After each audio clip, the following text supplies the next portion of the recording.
Complete है, कर लिया।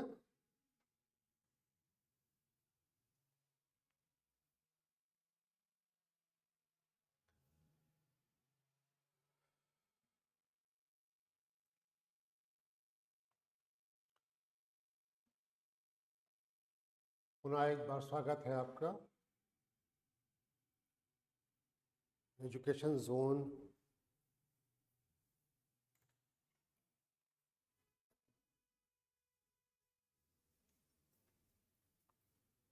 हल्द्वानी के अंदर।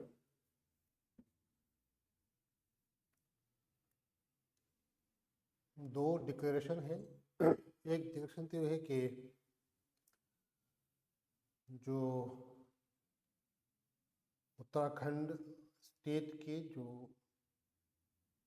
परीक्षाएं हैं, specially Uttarakhand PCS, Uttarakhand lower PCS और समूह गा, एजुकेशन जोन हल्द्वानी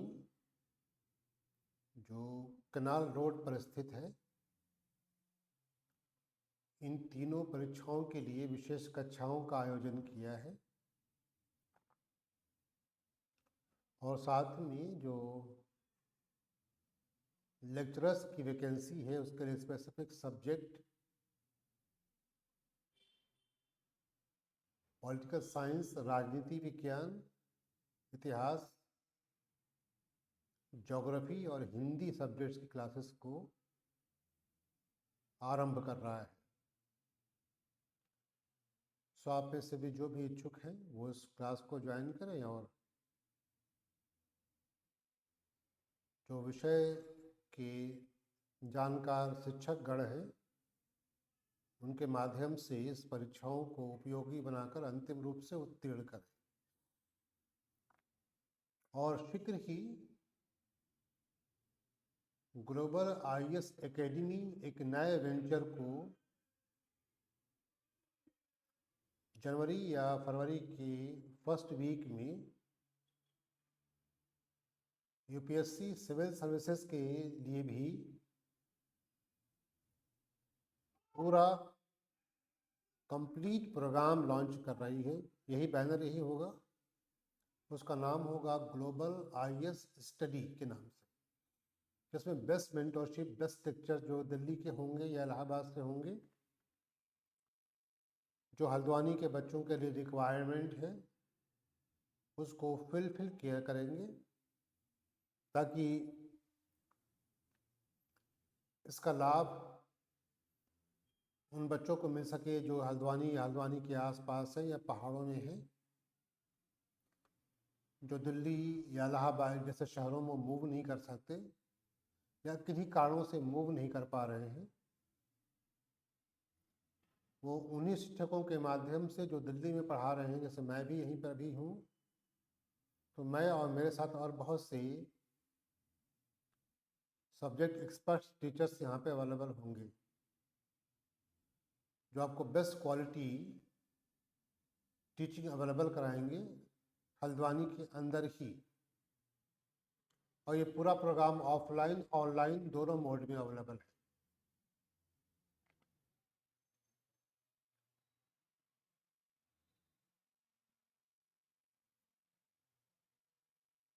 एक महत्वपूर्ण डिक्लेरेशन ये थी।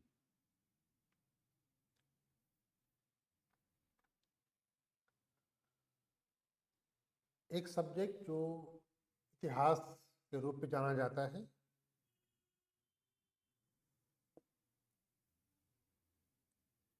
उस सब्जेक्ट को किस प्रकार का उसका वर्गीकरण किया गया है, उसका क्लासिफिकेशन क्या है और उस प्रकार से ही ये क्लासिफिकेशन क्यों है, आज की क्लास में इसको समझने का प्रयास किया जाए।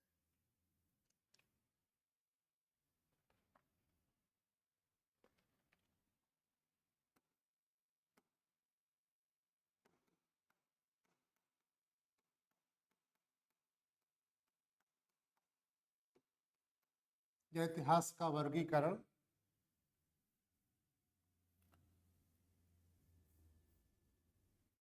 दो तरह से इसका वर्गीकरण किया।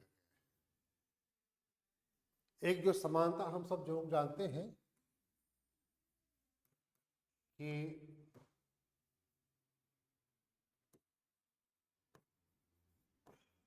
Ancient history of India, Bharat का प्राचीन या प्राचीन काल का इतिहास, और दूसरा है मिडवल इंडियन हिस्ट्री, भारत का मध्यकालीन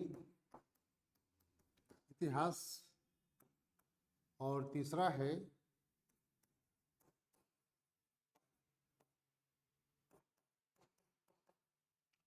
modern history of India, Bharat का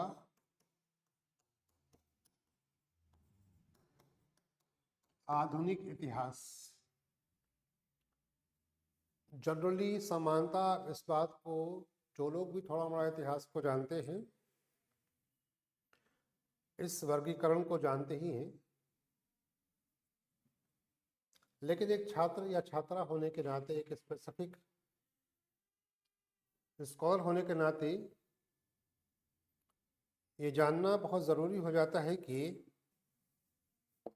एक कालखंड को प्राचीन काल, मध्यकाल या आधुनिक काल क्यों कहा जाता है, कहाँ से कहाँ तक प्राचीन काल होगा, कहाँ से कहाँ तक प्राचीन काल आके समाप्त होता है और वहाँ के बाद मध्यकाल आरंभ होता है, फिर आधुनिक काल आरंभ होता है, और किस इतिहासकार ने या राजनीतिक इतिहासकार ने इस कालखंड का विभाजन किया, और फिर इस विभाजन के आधार पर हर एक कालखंड को वो क्या कहता है। तो एक वर्गीकरण ये हम लोग समझने का प्रयास करेंगे कि परीक्षा के लिए जो ऊपरी परीक्षाएं हैं, जैसे उत्तराखंड पीसीएस हो गया, या यूपीएससी का जो लोग एग्ज़ाम सोच रहे हैं उनके लिए, या जो लेक्चरशिप के लिए सोच रहे हैं उनके लिए, छोटी परीक्षाओं के लिए बहुत अनिवार्य नहीं है। लेकिन जो बड़ी परीक्षाएं हैं उत्तराखंड पीसीएस की, या आप में से बहुत से हो सकता है यूपी पीसीएस का एग्ज़ाम देने के लिए सोच रहे हुए जाते हों, या अपनी पढ़ाई लिखाई के क्रम में आप लोगों ने यूपीएससी सिविल सर्विसेज के एग्ज़ाम को सोचा हो या देने का कार्यक्रम बना रहे हो, तो इस कालखंड की समझ से इतिहास को समझने में आसानी होगी और उसका इतिहास को सरल किया जा सकता है। एक विभाजन ये है। दूसरा विभाजन इतिहास के साक्ष्यों के आधार पर किया गया है। तो अगर हम ऐतिहासिक साक्ष्यों को देखें, हिस्टोरिकल एविडेंस को देखें ना, तो एक है उसका आर्कियोलॉजिकल एविडेंस,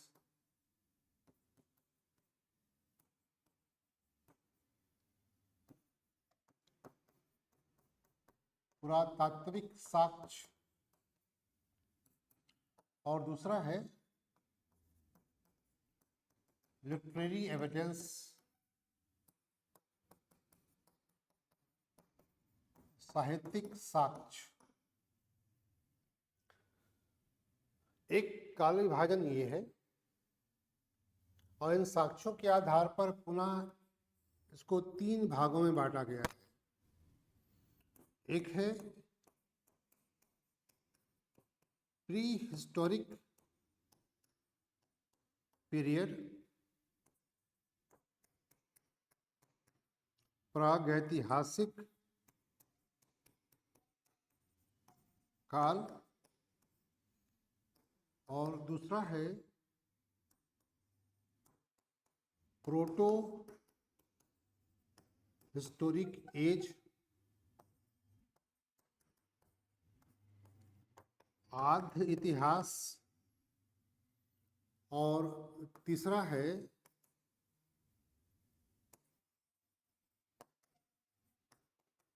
हिस्टोरिकल एज,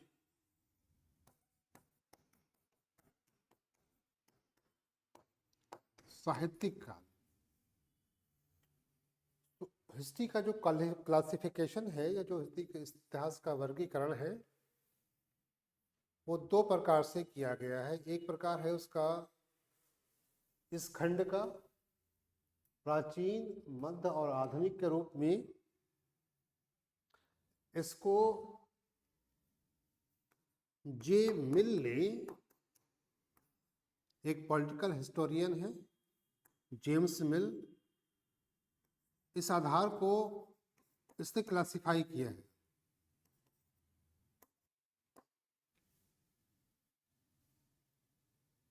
और इसी को वो प्राचीन काल के इतिहास को वो हिंदू काल,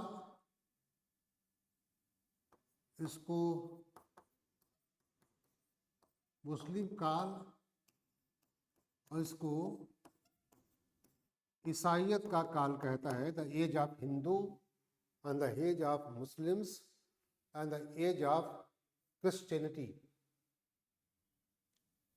मिल प्राचीन काल को हिंदू काल कहता है। उसे कहने का आधार ये है कि चूंकि उस समय सारे के सारे जो डिनास्टिकल किंग है, जो साम्राज्यों में राजा हैं, वो अपने धर्म से ऐसे राजा हैं जो अपने धर्म से या तो हिंदू है या ऐसे धर्म के मानने वाले हैं जिनका उत्पत्ति इसी भारत में ही हुई है। किसी ऐसे धर्म के मानने वाले नहीं हैं जो धर्म कहीं बाहर से आए, जैसा इस्लाम हो गया या ईसाइयत हो गई। ये भारतीय धर्म नहीं है। इस्लाम की उत्पत्ति अरब में हुई है, मक्का में, मदीना में। और क्रिश्चियनिटी का ओरिजिन यरूशलेम में हुआ। पर आज ये दोनों धर्म हमारे भारतीय समाज की एक संख्या के रूप में समाज का बड़ा हिस्सा है,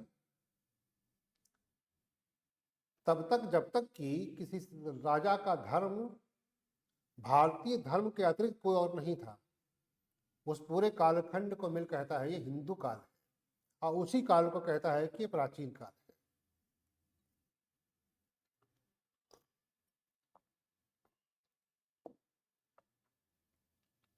सेकेंड बैटल ऑफ तराइन इन 1992।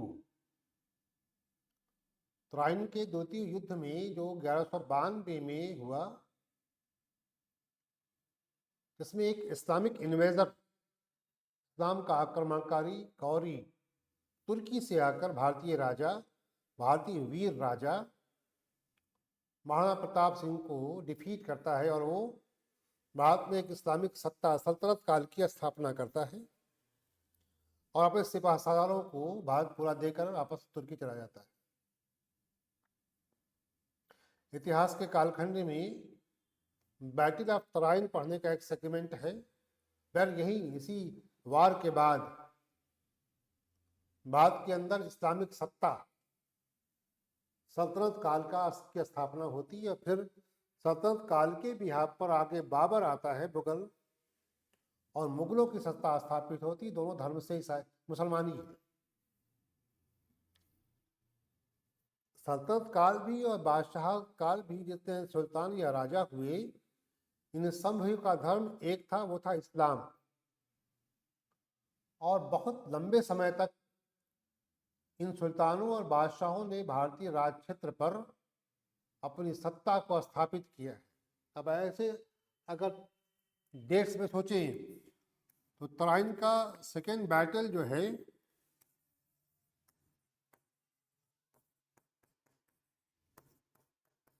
लड़ा गया है 1192 में, और लगभग 1205 के आसपास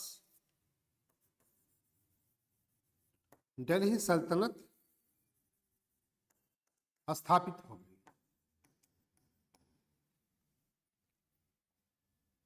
वो जो समय काल रहा है वो भारत की भूमि को बांटने और ऐबक को दिल्ली का सेंटर बनाने या फिर इल्तुतमिश के द्वारा दिल्ली को अपनी राजधानी बनाने और फिर अंतिम रूप से 1205 के अंदर दिल्ली राजधानी घोषित हो गई, जहाँ पे इस्लामिक सत्ता स्थापित हो गई और मुसलमान सुल्तान बन गया और एक केंद्रीय सत्ता स्थापित हुई।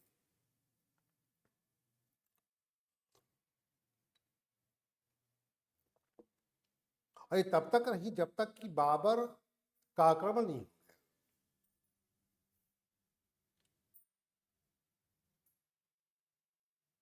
बाबर भारतीय राज क्षेत्र में तब आता है जब एक इंटरनल डिस्प्यूट दिखाई पड़ता है। वो तब आता है जब महाराणा संग्राम सिंह उसको आमंत्रित करते हैं, एक भागा हुआ अपनी सत्ता से, अपने राज से बर्खास्त या भगोड़ा बाबर एक नई भूमि को तलाशते हुए ईरान या ईरान की सीमाओं के आसपास भटकता है और भारत के अंदर सल्तनत काल में लोदी वंश है, इब्राहिम लोदी का वंश सत्ता है, सुल्तान इब्राहिम लोदी है। इब्राहिम लोदी के साथ कई बार संग्राम सिंह का युद्ध होता है, इब्राहिम जीतता रहता है और इब्राहिम लोदी को हराने के लिए राणा संग्राम सिंह बाबर को बुलाते हैं और पहले बाबर आने के बाद लोदी इसको हराता है और फिर बाद में अपनी मुगल सत्ता की स्थापना करता है। वो समय था 1526 का। तो दक्षिण अगर निकाले 1192 से 1526 तक, तो मोर और लेस लगभग 300-325 साल तक, लगभग 320 सालों तक ऑलमोस्ट सल्तनत एज रहा। और सारे, चाहे वो गुलाम हो, चाहे वो तुगलक हो, चाहे खिलजी हो, चाहे सैयद हो, चाहे वो अफगानी हो, लोदीज हो, ये सारे के सारे अपने धर्म से इस्लाम को मानने वाले थे। और 1526 में जब बाबर आता है तो अंतिम मुगल सम्राट का अंत होता है 1857 में। मुगल बादशाह बहादुर शाह जफर या बहादुर शाह द्वितीय को अंतिम रूप से सत्ता से पदच्युत कर दिया जाता है या उनको मार दिया जाता है। तो इस साल को भी अगर देख लें तो हम देखते हैं लगभग 300-350 साल का यहाँ पर भी है। अगर हम इसको जोड़ लें यहाँ पर तो लगभग 670 साल, 650 साल कह सकते हैं कमावेश, 650 साल तक भारत पर मुसलमानों की सत्ता स्थापित रही। दोनों फेज को अगर देखिए, सल्तनत काल और मुगल काल को मिला। उसके बाद यूरोपीय कंपनीज आती हैं और प्लासी के बाद 1757 में प्लासी होता है, उसके बाद यूरोपीय एंट्री कर जाते हैं। उसके पहले पुर्तगीज को भी अगर देख लें, 1498 में वास्को डी गामा आ जाता है और ईसाई मत का प्रचार करता है। धीरे धीरे 1502-1505 तक आते आते पुर्तगाल के ऊपर अपनी सत्ता की स्थापना कर लेता है। तो पुर्तगीज आ जाते हैं भारत के अंदर। तो फिर बहुत सी यूरोपीय कंपनीज पहले व्यापार करने के लिए और फिर भारतीयों की जो बंटवारा था, जो डिफरेंसेस थे स्थानीय राजाओं में, उसका लाभ उठाकर भारत के अंदर अपनी सत्ता को स्थापित करते हैं, या कह सकते हैं कि यूरोपीय साम्राज्यवाद की स्थापना करते हैं। इसी डिफरेंसेस को धार्मिक आधार पर प्राचीन काल को मिल कहता है ये हिंदू काल है, और मध्य काल का कहता है वो इस्लामिक काल है, जहां पर सारे के सारे सत्ताधारी धर्म से मुसलमान हैं या इस्लाम धर्म को मानने वाले हैं, और जहां से यूरोपीय कंपनीज आरंभ होती हैं वहां से ईसाइयत काल कहता है, वही मॉडर्न इंडियन हिस्ट्री हो जाती है, वही आधुनिक इतिहास का काल खंड मान लिया गया। तो एक एक करके हम इसको क्लासिफाई करके देखते चले। अगर हम प्राचीन काल में देखें तो कौन था, कौन कौन से राजवंश थे, कौन कौन सी डिनास्टीज थी, और क्रमबद्ध तरीके से एक के बाद एक जब राजवंश बदलता है तो किस तरह सत्ताएं स्थापित होती हैं, और फिर धर्म के आधार पर वो अपने ही भारत धर्म का मानने वाला ही है, कोई बाहरी आक्रमणकारी नहीं है, आता भी है तो भारतीय धर्म को मानने वाला ही है। शक या कुषाण आए तो बाहर के लोग थे, पर भारत के धर्म को ही मानते रहे, किसी नए धर्म की स्थापना इन लोगों ने नहीं किया। और करते भी कैसे, क्योंकि इस्लाम तब था ही नहीं, और जब इनका आना हुआ तो ईसाइयत भी नहीं थी, ज्यूज थे, यहूदी थे, पर संख्या में चूंकि इतने कम थे कि उनका आक्रमण का बहुत कम हुआ है दुनिया में। यहूदियों का प्रसार दुनिया में बहुत कम हुआ है, अधिक प्रसार हुआ है ईसाइयत और इस्लाम का। जैसे भारत का धर्म, बुद्ध का धर्म बहुत प्रसारित हुआ है एशिया के अंदर, जितनी बुद्ध की मान्यता भारत में नहीं उससे अधिक भारत के दूसरे एशियाई देशों में है।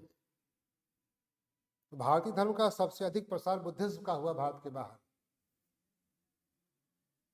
उसके कंपेयर में हिंदुज्म का प्रसार कम हो गया। रीजन जानने के अलग अलग कारण हो सकते हैं। धर्म जब पढ़ाया जाए क्लास के अंदर तो उसका एक्सप्रेशन किया जाता है।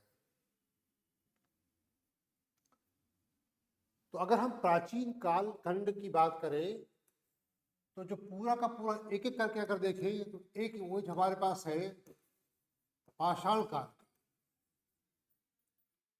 जहां पत्थरों का युग था, और जो 3 कालखंडों में बटा हुआ है।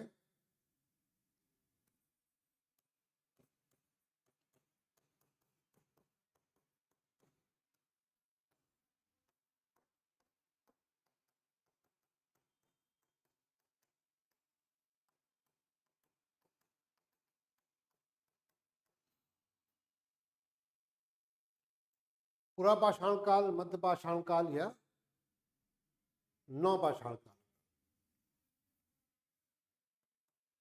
पैंथिक एज,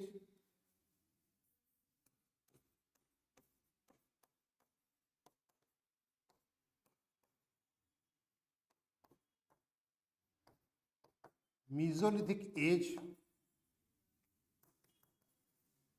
और न्यूलिथिक एज, इस तरह से इसको बांटा गया है। और इसी पहले को 3 कालखंडों में फिर से बांटा गया है। एक है लोअर पेलियोलिथिक एज, निम्न पुरा पाषाण काल, और एक है मध्य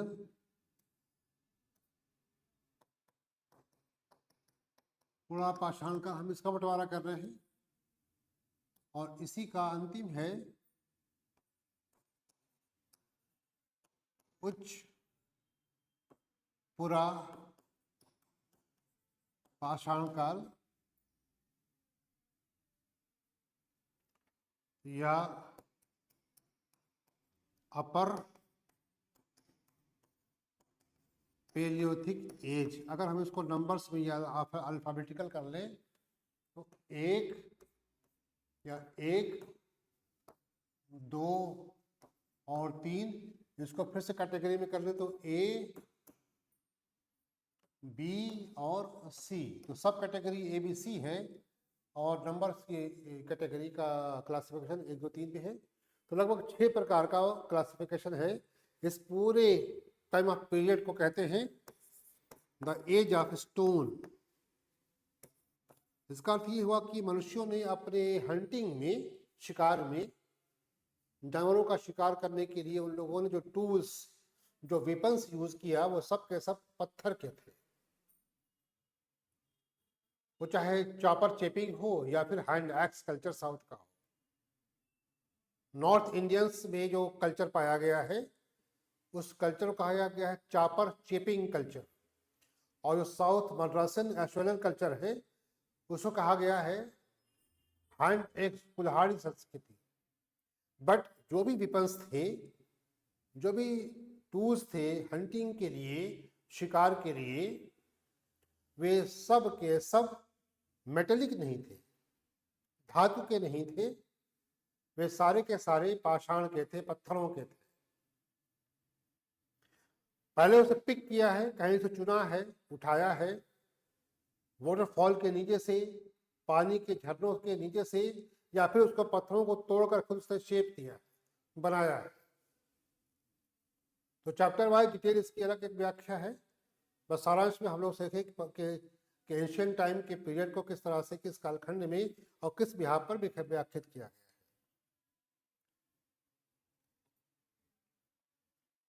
है। एशियन ऐतिहासिक काल का पहला चैप्टर है स्टोन एज, पाषाण काल, और उस कालखंड में ये सब आता है। दूसरा, इसके बाद जब खत्म होता है तो ताम्र पाषाण काल आता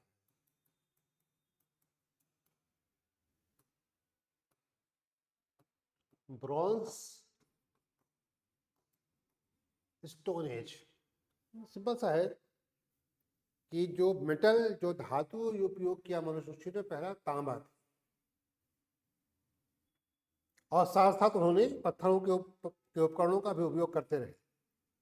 तो एक तरफ तांबे के धातुओं के, तांबा धातु के हथियार या वेपन बनाना शुरू किया उन लोगों ने, या अपनी डेली रेगुलर लाइफ में उसको यूज करना शुरू कर दिया, और तरफ जो पत्थरों का यूज था उसको, उसकी निरंतरता बनाए रखी। इसलिए इस काल को कहा जाता है मेटेलिक एज या ब्रॉन्ज स्टोन एज। एक कालखंड भी उसी के अंदर है। फिर सीधा सीधा हम एक सिविलाइजेशन के अंदर आते हैं, सिंधु सभ्यता के अंदर। ये पूरी तरह से मेटेलिक एज है।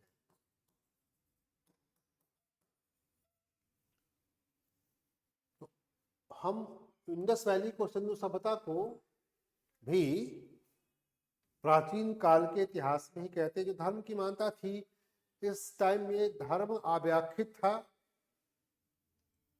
कॉन्सेप्ट ऑफ गॉड डिफाइन नहीं था,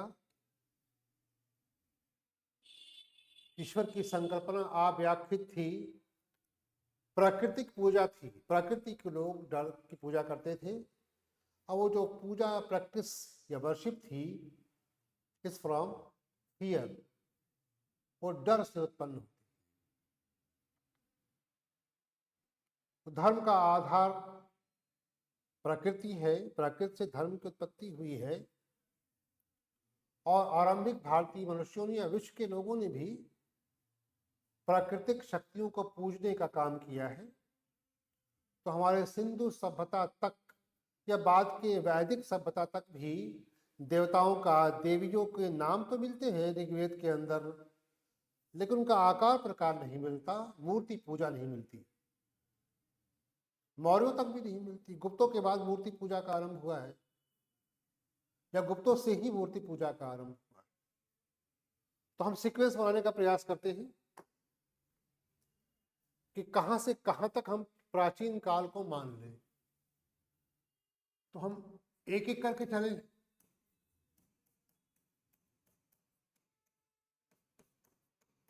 प्रागैतिहासिक काल से लेकर पूरा का पूरा जो राजवंश रहे, जो डिनास्टीज रही, जो साम्राज्यवाद रहा, मगध और फिर कन्नौज और फिर उसके बाद दिल्ली की सत्ता स्थापित होने से पूर्व 1192 के तराइन के द्वितीय युद्ध तक, इस पूरे टाइम ऑफ पीरियड में प्रागैतिहासिक काल के बाद ताम्रपाल, ताम्रपाषाण काल, सिंधु सभ्यता, वैदिक संस्कृति, महाजनपद, मौर्य, मौर्यों के बाद शुंग, शक, सातवाहन और कुषाण, और फिर कुषाणों के आगे गुप्ताज और फिर पोस्ट गुप्ता, वर्धन या त्रिपक्षीय संघर्ष, और फिर राजपूताना और महाराणा प्रताप सिंह तक। प्राचीन काल का इतिहासकाल का जो राजवंशी इतिहास है नाम के आधार पर वो इस तरह से एक सीक्वेंस के अंदर अगर देखा जाए तो। पर ये बात तो वास्तविक है कि जितने भी राजा रहे उन सब राजाओं का धर्म हिंदू था, यह भारतीय धर्म था। बीच बीच में कुछ बुद्ध धर्म के मानने वाले राजे भी हुए, या कुछ की आस्था जैन धर्म पर रही पहले या अंत में, लेकिन उन सब की मान्यताएं किसी बाहर के धर्म पर नहीं थी। उनका धार्मिक विश्वास पूरी तरह से भारतीय धर्म पर ही था। राजा सत्ताधारी भी हिंदू या भारतीय धर्म का मानने वाला था, और जो प्रजा थी वो प्रजा भी भारतीय धर्म को मानने वाली ही थी। किसी आक्रमणकारी या किसी बाहर के कोई बाहर विदेश का धर्म यहाँ पे आके बसा हुआ नहीं था। कुछ अरबी व्यापारी बाद के कालखंडों में व्यापारिक गतिविधियां बढ़ाते हैं, खास करके साउथ में, दक्षिण भारत में, मालाबार तट के ऊपर, या 712 ईस्वी के अंदर देख लिया जाए, मोहम्मद कासिम का आक्रमण होता है बगदाद या अरब से, पर केवल वो आक्रमणकारी ही था, वो किसी भी प्रकार की सत्ता भारत में स्थापित नहीं कर पाता और चला जाता। या गजनी का, अफगानिस्तान के काबुल का, जिसे पहले गजनी कहा जाता था, महमूद गजनवी के बड़े आक्रमण हुए, 17 आक्रमण हुए, बड़ी धार्मिक लूट लूटा उसने भारत पर, मंदिरों को बड़ा हताहत किया। इतिहास में सोमनाथ मंदिर की लूट महमूद गजनवी की बड़ी मशहूर लूट है, और बड़ी हत्याएं किया उसने भारत के अंदर भारतीय प्रजा, मतलब हिंदुओं की या भारतीय नागरिक में रहने वाले लोगों की। तो एक तरह का धर्मांध था, धार्मिक आक्रमण था। पर फिर भी महमूद गजनवी तक ने भारत में कोई इस्लामिक सत्ता की स्थापना नहीं की। वे लोग आक्रमण करते रहे, भारत को लूटते रहे, और लूट कर भारत के बाहर, भारत के जो संसाधन थे, जो क्षमता थी, जो आर्थिक सुदृढ़ता थी, वो लूट के अपने राज्यों में लेकर जाते रहे। महमूद गजनवी के बारे में एक कथन है, जो उसका 17वां आक्रमण सोमनाथ मंदिर पर हुआ, कि जब यहां से लूट कर जा रहा था तो 113 ऊंटों पर सोना लाद कर ले गया, और अपने राज गजनी के अंदर उसने 3 साल तक कोई टैक्स अपनी रियाया पर नहीं लगाया। इतना लूटा है आक्रमणकारियों ने इस भारतीय भूमि को। लेकिन इन सब के बावजूद भी इन आक्रमणकारियों ने भारतीय भूमि पर किसी प्रकार की अपने साम्राज्य, राज्य की स्थापना नहीं की, अपनी संप्रभुता की घोषणाएं नहीं की।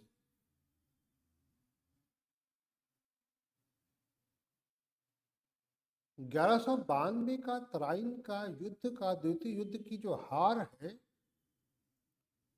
वो हार इस मायने में बड़ा महत्वपूर्ण हो जाती है कि इसने एक विदेशी आक्रमणकारी को, जो तुर्की से आया हुआ है, मोहम्मद गौरी, एक भारतीय वीर राजा को हराता है।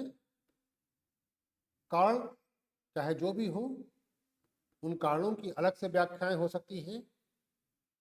1191 में वही मोहम्मद गौरी हारता है, और 1192 में वही मोहम्मद गौरी जीत जाता है। तो कुछ कमी या कुछ अधिक तो कर अवश्य रहा होगा, या तो हम कुछ कम हो गए होंगे, या उसने कुछ प्लानिंग अच्छी किया होगा। पर ये वास्तविकता है कि 1191 के तराइन के प्रथम युद्ध में वीर महाराणा प्रताप सिंह मोहम्मद गौरी को हरा देते हैं। पर इतिहास की ये भी वास्तविकता है कि 1192 में वीर महाराणा प्रताप सिंह को गौरी हरा देता है और वहीं से भारत के अंदर इस्लाम धर्म के मानने वालों की सत्ता पहले लाहौर में और फिर राजधानी बनाकर दिल्ली में स्थापित होती है और एक इस्लामिक केंद्रीय सत्ता की स्थापना हो जाती है। मिल इसी कालखंड को कहता है द एज ऑफ हिंदू।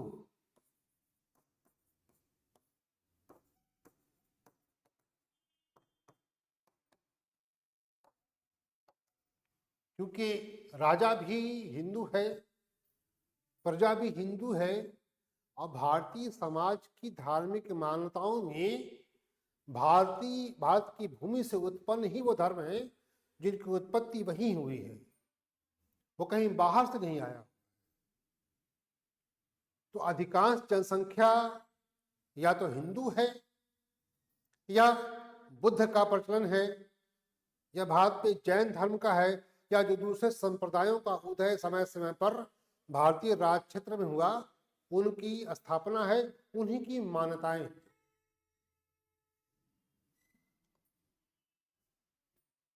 मिल इसी काल को कहता है कि काल है हिंदुओं काल या द एज ऑफ हिंदू, और इसी कालखंड को मिल कहता है यही हमारा प्राचीन काल का इतिहास। अगर तथ्यों के आधार पर देखा जाए और फॉसिल्स, पहला जो फॉसिल्स है हमारा भारतीय मनुष्य क्षेत्र में, वो विंध्य की पहाड़ियों से और बेलन नदी और सोहन नदी घाटी, ये विंध्य और बलूचिस्तान पाकिस्तान और विंध्य की पहाड़ियों में दो नदियां हैं, सोहन और बेलन। सोहन और बेलन से ही भारतीय राज क्षेत्र में पहला मनुष्य का जीवाश्म मिला है। अब वहीं से हमारा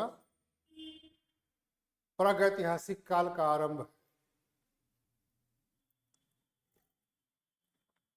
तो पूरा प्राचीन काल का कालखंड है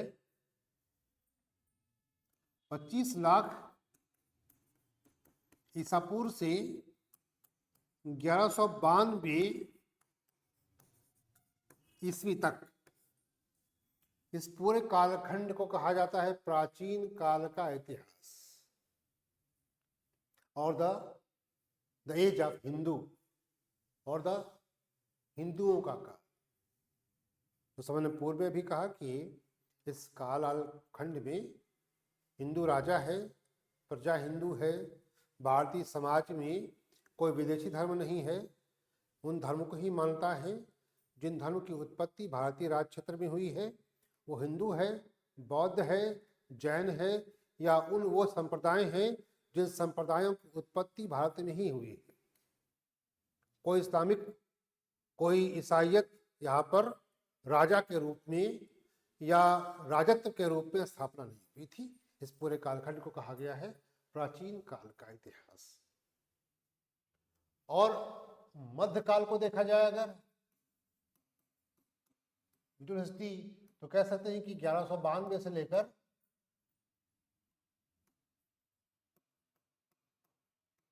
यूरोपियों के आगमन से पूर्व तक भारत में असल में सत्ता की स्थापना यूरोपियों की हुई है 1757 से बैटल ऑफ प्लासे से। ये बंगाल को लेकर ब्रिटिश और बंगाल के नवाब सिराजुद्दौला के बीच का एक युद्ध है और फिर इस युद्ध में जीता है 1764 के बैटल ऑफ बक्सर। बक्सर के युद्ध से वो प्रवेश कर जाते हैं। बंगाल के आसपास, नदिया के आसपास प्लासी है और बक्सर आज का बिहार का क्षेत्र है। यहाँ से यूरोपीय भारतीय राज्य में अपनी सत्ता की बड़ी मजबूती से स्थापना करते हैं। तो कह सकते हैं ना कि जो मध्यकाल का पीरियड है वो 1192 से लेकर ईस्वी से लेकर 1787 तक, मतलब प्लासी के युद्ध तक, इस काल को कहते हैं मध्यकाल या मुस्लिम काल या द एज ऑफ मुस्लिम मुसलमानों का समय काल। और इसी काल को कहा जाता है मध्यकाल। कहने वाले का नाम है मिल, एक यूरोप का पॉलिटिकल हिस्टोरियन है और राजनीतिक इतिहासकार है, उसका नाम है जेम्स मिल। उसने इसका क्लासिफिकेशन इस आधार पे किया है। और आधुनिक काल कहता है कि यूरोपीय कंपनियों के आगमन से आज तक कह सकते हैं, वर्तमान तक, ये कहलाता है आधुनिक काल। इसी को कहता है, या कह सकते हैं कि स्वतंत्रता के पूर्व तक, क्योंकि वर्तमान तो कहना उचित नहीं होगा, क्योंकि यहाँ पर तो हम धर्मनिरपेक्षता में, जब संविधान लागू हो गया अंतिम रूप से 1950 में, 26 नवंबर 1949 और फिर 26 जनवरी 1950 को, तो उस समय से पूर्व तक, जब तक कि हमारा संविधान लागू नहीं था, तब तक के काल को ईसाइयत का काल कहा, द एज ऑफ क्रिस्टी। ये तीनों बंटवारा, प्राचीन काल हिंदू काल, मध्यकाल मुसलमानों का समय, आधुनिक काल ईसाइयों का समय, इन तीनों कालखंड को मिल ने धर्म के आधार पर प्राचीन, मध्य और आधुनिक के रूप में बांटा है। ये इसका प्रथम वर्गीकरण है। दूसरा वर्गीकरण भी है pre history, proto history and historic period. उसको सेकेंड लेक्चर में हम आपको डिफाइन करेंगे। तब तक के लिए